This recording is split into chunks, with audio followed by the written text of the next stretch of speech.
This is the week of March 4th, 2013. A gathering of 5 planets in the sign of Pisces brings to light a highly imaginative and empathetic tone for many of us. This may seem almost as if everyone wants to express their feelings in some manner. You know, it's more about expression. While many of us are reluctant to show that certain side of ourselves, circumstances and the subtle influence of Saturn in a fellow water sign of Scorpio may urge us to open up a little bit, regardless of how we have been in the past. Saturn brings an interesting quality to the general dialogue just by forcing us to be honest. Rather than avoid or shirk from opening up, we may find that somehow it feels better if we share our thoughts with others. So there's a certain honesty, a certain liberation in that. This may be viewed as an opening or deepening of the human connection brought about by the nebulous planet of Neptune in Pisces. Neptune has not been there in 164 years. What does this feel like to express? Art is one of the best forms of expression. This might be one of our most natural outlets. Neptune brings out the elusive, so use your cameras and your video machines and your iPhones to get a conversation started.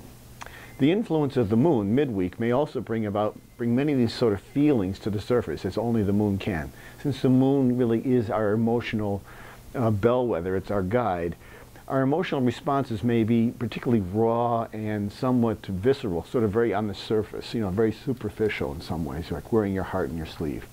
With Mercury and Saturn both in retrograde, yet in mutually supportive roles in water signs, we may seize this opportunity to forgive and forget the past, and let's get through our differences differently.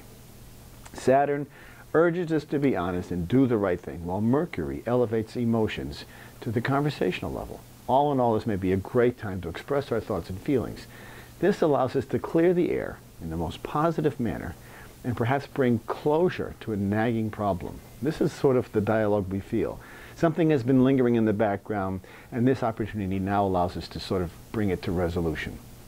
True astrology comes from accuracy. As you know, the birth date, the birthplace, the birth time are all critical parameters in your chart.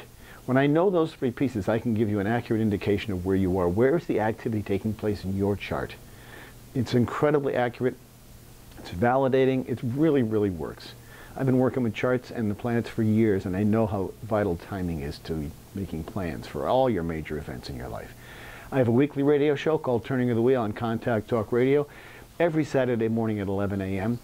And the shows from there go to iTunes, where they can be podcasts. If you look up my name, you can find them there.